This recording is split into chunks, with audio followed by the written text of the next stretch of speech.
Well, Eileen and Brett weren't alone. And I wasn't able to be at the college, so sorry if I missed you. But I'm alive. No thanks to those two no-good ingrates!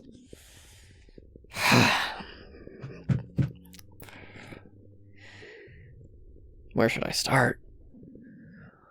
Ugh, my head still hurts. Okay, Gabe. Let's start small. So I noticed that my main stash of food and supplies were getting pretty low. So trying to be a nice host and supportive and all that stuff to Brett and Eileen, I thought I'd resupply. Figure they're going on their way soon. I should make sure they can head out with ease? I don't know. Sounded like the Christian thing to do, right? So I head off to my second stash. Something hidden. Pick up some more canned food, some dried meats, first aid. And I turned around, and there was Brett. He obviously followed me. It's not like I was trying to avoid a tail, as the spy movies say. At the same time, I was trying to be discreet. I opened my mouth and started saying, I could explain. And before I could even get the words out of my mouth, he put his hand on my face and pushed me back hard into the wall. And I blacked out. When I finally came to, the main thing that I really remember in that moment was just my head reeling. The sun felt too hot and way too bright. And there, above me, stood Eileen and Brett, as if I was some easy target at the beginning of said spy movie. I think they said something about locating my other stashes a few meters away, and my ears are still ringing. And then Eileen took a few steps and squatted to my level and looked at me in the eye and said, "If you don't tell me, I'll make life very difficult. I'll make your fingers impossible to move. Your feet will never fit in a shoe again, and I'll leave you for..." Well, she called them the Z word. She said, "I'll leave you for them, finish you off, however long that takes."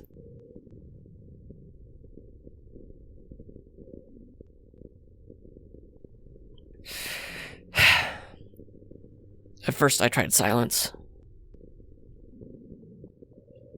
I was betrayed, and I was angry, very angry. And I know, what I was doing wasn't much better. I get that. I kept secrets too, but my secrets weren't going to lead me to hurt other people. I'm just here trying to survive and help others do the same. She waited for a long moment and then pulled out a two-way radio. It crackled, and she said into it, "Left cheek," so matter-of-factly. Then a sudden gust of wind came across my left cheek, hitting the brick wall I was leaning on, and I felt that wall explode and dust peppering my face and my eye with debris. Then the gunshot. It was almost quiet. And it took several seconds before I even heard it. And I think I almost got the gravel out of my eye by the time I recognized what it was. King and Country only knows how far this guy actually was from me. "This is a warning," she said to me. She got up and walked back to Brett. "You tell me where I can find your stashes, and you can walk away." And she pulled up the radio again, spoke into it, and said with just this smug grin, while staring me down. "Stop showing off, Daniel. Get your Annie Oakley self here, and I'll handle the rest." Brett then looked over to Eileen and gave her a nod. Stepped up to me, squatted down where Eileen once was, and just got to my eye level and whispered,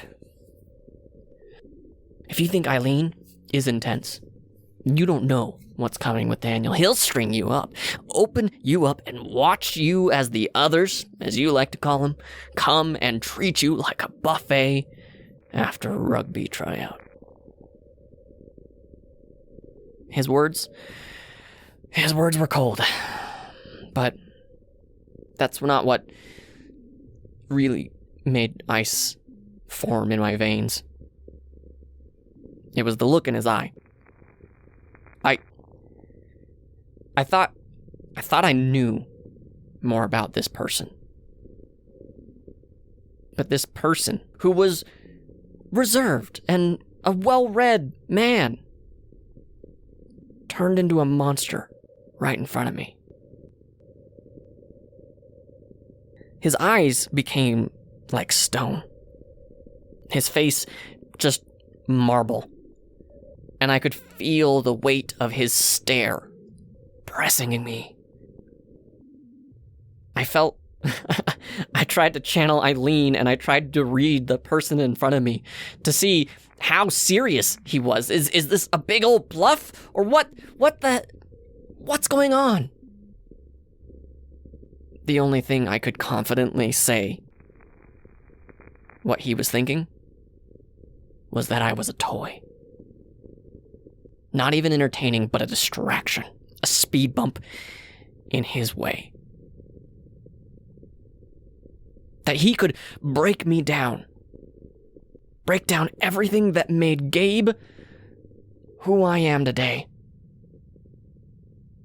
And rebuild me however he liked. And that wouldn't be more of a challenge than an average Tuesday for him. And that scared me more than any gun. Or threat. That long, dead stare.